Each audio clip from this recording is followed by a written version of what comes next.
Loqaritma A əsasından B-ni mənə nə verib? 5. Onda mən nə deyə bilərəm? B nəymiş? A üstü 5. Eləmi?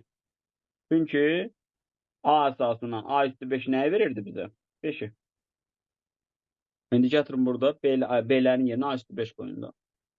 Problem yoxdur. Aparın hesablayın, anlayacaq. Gətirin, B'lər harda var? Yerinə A üstü 5 qoyun. B kvadratı A üstü 10, burada da 5-ci dərəcə. Bunları hesablayın. Bundan indi mən bir sual sizə deyəcəm. A kubu şagirdlər üçün də istifadə eləyərsiniz. Burada eləyəcək A üstü 5, bu da olacaq 5 bölü 2.